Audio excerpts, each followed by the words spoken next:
Welcome to Uncensored Conservatism. This is episode number 319. I'm going to take time out from my look at weird Minnesota and look at the 2026 gubernatorial elections.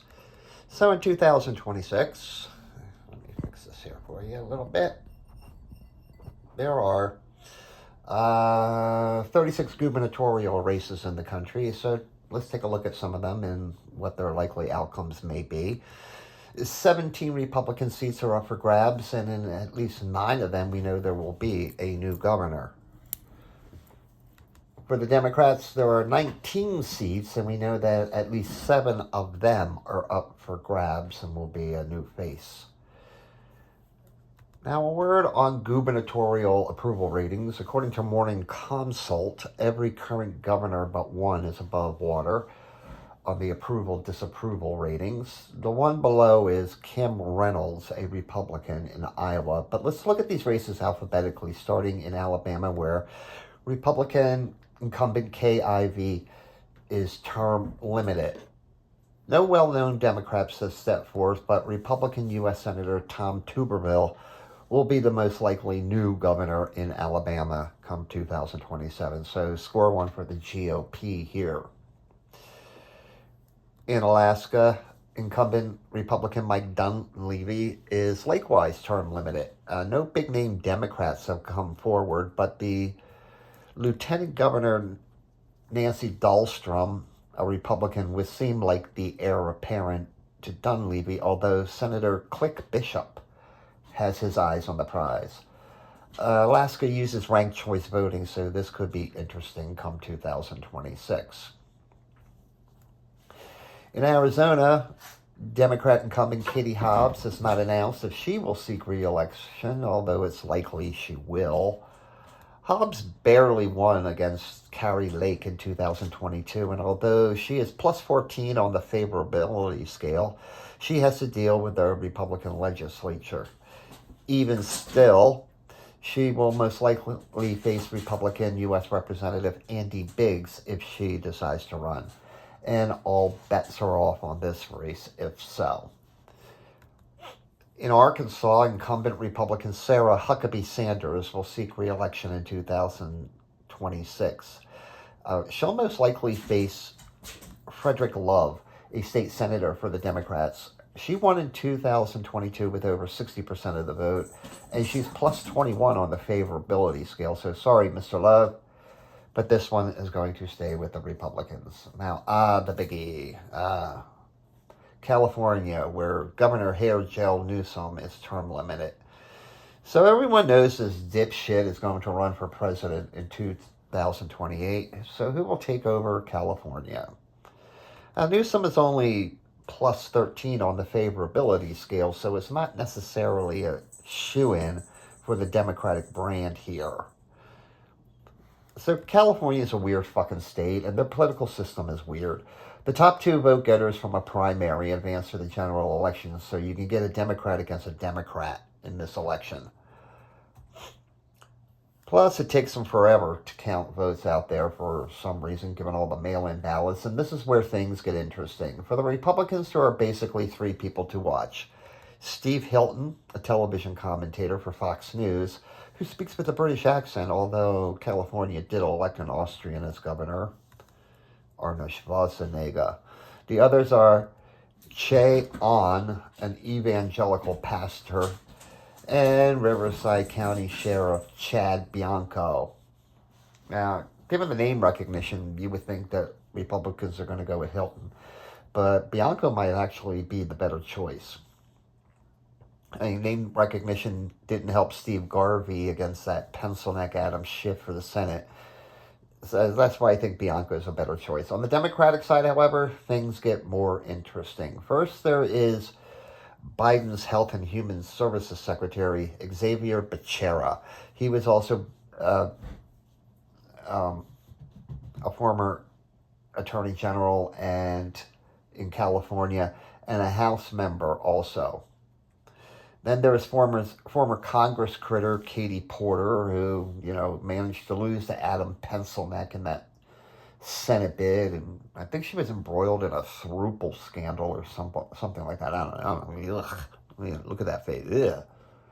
And also, I may have her mixed up with somebody else. Anyway, and also former Los Angeles Mayor Antonio Villaraigosa, who has some rather nefarious ties to some rather radical Latino organizations out there. But there is a wild card. Kamala. What will the former border czar decide? Will she run for governor or won't she? Will the vote among the Democrats be split? Will there be animosity that holds over to the general election?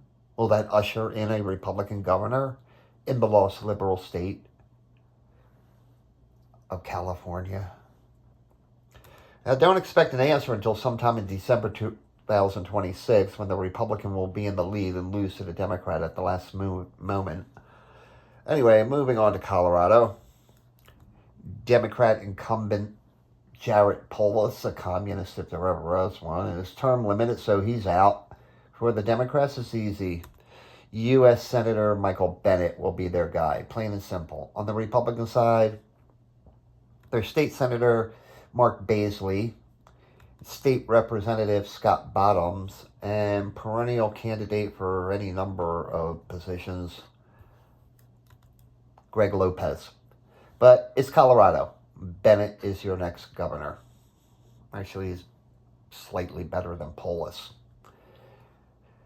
In Connecticut, Democrat Ted Lamont is up for re-election, and if it's his, if he wants it, with a 62% approval rating, I'd say he does and will win, although he hasn't officially announced his intentions yet. Florida, Governor Ron DeSantis is term limited, and that's a shame because he's a pretty damn good governor. So who will it be? Thus far, on the Democrat side, it's likely David Jolly, a former Republican congressman. Okay, this dude is just a carpetbagger. He switched parties. So first he was going to run as an independent, then he decided, no, I'm a Democrat.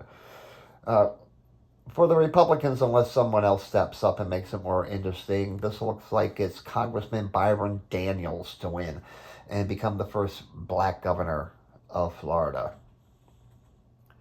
In Georgia, Brian Kemp, the Republican incumbent, is term limited. For the Democrats thus far, it would appear that former Atlanta Mayor Keisha Lance Bottoms would be the front runner, while on the GOP side, it will come down to, at this point, either Lieutenant Governor Burt Jones or current State Attorney General Chris Carr.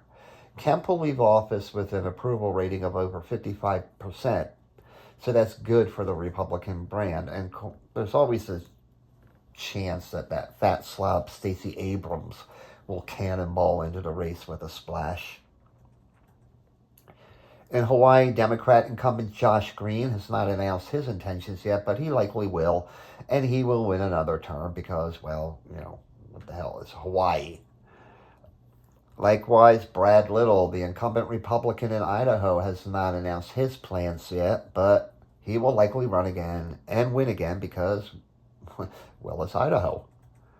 Now, the bad news out of Illinois is that Democrat incumbent J.B. Pritzker announced he will run for another term. The worst news is that there are no viable Republicans left in that state to oppose this fat slab of walrus blubber. Now, there's one interesting side note. Former Obama aide and Chicago Mayor Rahm Emanuel was considered a potential candidate, but he may instead run for the Senate now that Dick Durbin is retiring from that body. I mean, a Pritzker versus Emanuel primary would have been really interesting. Republican Iowa Governor Kim Reynolds has decided to retire and then run again in 2026. For the GOP, it looks like U.S. Representative Randy Feenstra is the front runner thus far, while for the Democrats, it could be Rob Sand, the state auditor. Keep an eye on this race. Iowa is not as red as some would have you believe. Kansas, we're Democrat. Yes, Democrat incumbent Laura Kelly is term limited, so this is a great chance for the GOP to pick up a seat here. On the Republican side is former Governor Jeff Collier. He assumed that office when Sam Brownback resigned, then lost the 2008 2018 primary for the Republicans to Chris Kobach, who went on to lose to Laura Kelly. There's three other viable Republicans in the mix, so the primary should be interesting. On the Democratic side, there is only State Senator Ethan Corson and State Representative Cindy Holscher. This could be a pickup for the GOP. Janet Mills, a Democrat, is term limited in Maine and none too soon. God, get that ugly face out of here. Jesus, God, what happened? Oh my God, it looks like she has a mustache too. That's the good news. The bad news is that they use that stupid ranked choice voting up there in Maine, and the GOP in Maine is certainly wanting. On the Democratic side is Shenna Bellows, the Maine Secretary of State. Angus King III, the son of U.S. Senator Angus King, technically a independent, but not really, a political neophyte, basically running on daddy's name. And Hannah Pingree, a former Speaker of the State House and daughter of U.S. Congressperson Chellie Pingree. Two unknowns or has-beens are running on the Republican side. In Maryland, Democrat incumbent Wes Moore is running for re-election. And the best the GOP could do this far is State Representative Christopher Bochat, a state representative with little name recognition. Moore's approval rating is a net plus 32, so Wes Moore it will be. Unless former Governor Larry Hogan decides for another run at the job after losing a Senate bid in 2024. Likewise, in Massachusetts, where Democrat incumbent Maura Healey will run for re-election, and she will win. I mean, there's no Republicans left in Massachusetts. In Michigan, the Wicked Witch of the Upper Midwest, Democrat Gretchen Whitmer, is term limited, so she's out, so yay for that. And thus far, the Democrats are having a rather tough job putting forth a possible replacement, with Jocelyn Benson, their Attorney General, being one name of note. For the Republicans, their hopes are likely on U.S. Representative John James, who lost a close Senate race to Debbie Stabenow in 2018, and an even closer Senate race in 2020 to replace Gary Peters. Wouldn't it be funny if the first black governor of Michigan was a Republican?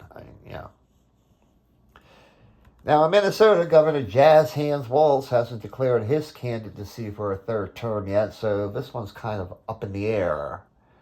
He may have bigger visions dancing in that big head of his. So the Republicans seem to be laying low right now, and this is a wait-and-see type of race. So it all depends on if it's an open race or not. In a no-brainer, Republican incumbent Jim Pillen in Nebraska is running for re-election, and he will easily win. Joe Lombardo, the Republican incumbent in Nevada, is running for re-election. He has a healthy approval rating in that state. Aaron Ford, Nevada's Democratic Attorney General, seems the most likely opponent at this time, but give this one to Lombardo. In New Hampshire, Republican Kelly Ayotte is up for re-election, although she hasn't decided yet. New Hampshire elects their governor every 2 years, so she will most likely run.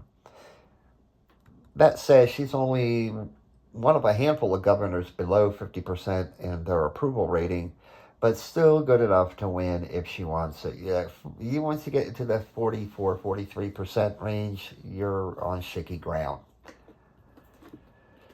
Michelle Lujan Grisham, a Democrat, is term limited in New Mexico.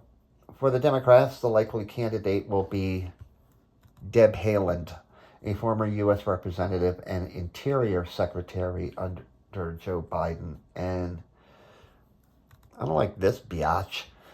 She's Native American. Since there is no one of note for the Republicans, Haaland will be the new governor of New Mexico. Now, if Gretchen Whitmer is the Wicked Witch of the Upper Midwest, Kathy Hochul, the Democratic incumbent from New York, is the Wicked Witch of the Northeast. By far, she's running for another term in 2026. However, she faces a dilemma in the primary with her former Lieutenant Governor, Antonio Delgado. He and Hutchell had a falling out over both New York City Mayor Eric Adams and Hutchell's support of Joe Biden when Delgado was urging Biden to drop out of the race. Hutchell claimed Delgado didn't even figure into her re-election plans anyway.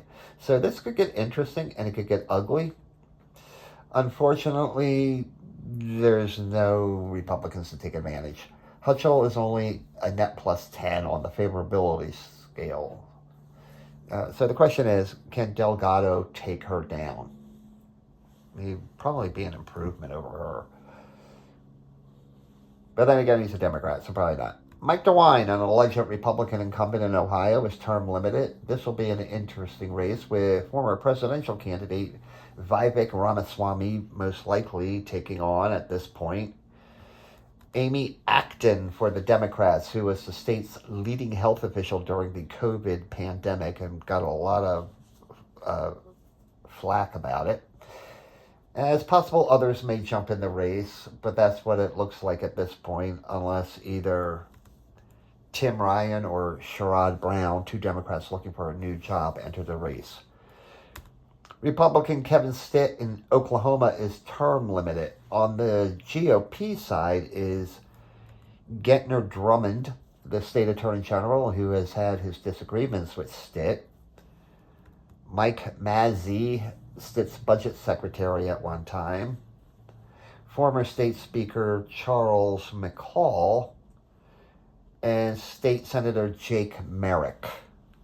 For the Democrats thus far, it's Cindy Munson, the minority leader in the state house. Most likely, Republicans are going to keep this seat. In Oregon, Democrat incumbent and certified 100% dyke Tina Kotek is up for re-election and hasn't announced her intentions. This is Oregon. I think she or a Democrat are going to win. Josh Shapiro in Pennsylvania is up for re-election, although he has yet to announce his candidacy. Boy, did he dodge a bullet when he wasn't chosen to run with Kamala. Now, this is his for the taking, but he may have some bigger visions in his head. State Treasurer Stacey Garrity is the name most likely to run for the Republicans, especially after Trump's personal favorite, Dan Muser, decided not to take on Shapiro. The least popular governor in the country is Rhode Island Democrat incumbent Dan McKee. That's the good news. The bad news, there isn't a fucking Republican in that state who can beat him. The only chance of unseating McKee is with another Democrat. Is that... Ooh. Where'd he come from?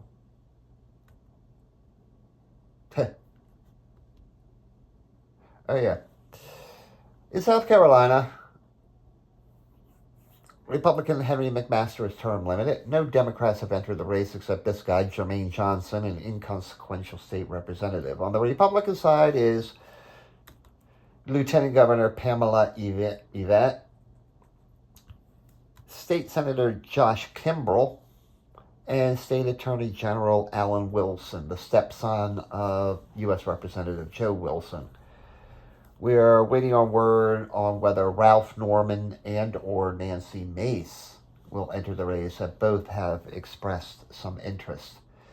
In South Dakota, incumbent Republican Larry Roden became governor when Kristi Noem moved on to become Trump's Homeland Security Secretary. Roden's plans were unknown. He has a 52% approval rating, but also the largest don't know rating in the country. So the state's lone representative in D.C., Dusty Johnson, is definitely going to run. Yeah, and it's a Dakota, so it's going to be a Republican.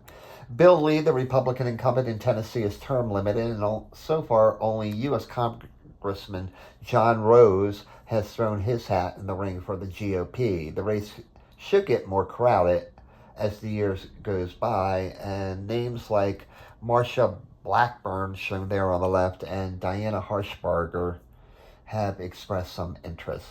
Now, every 2 years, we hear about how the Democrats are going to turn Texas blue, and it never happens.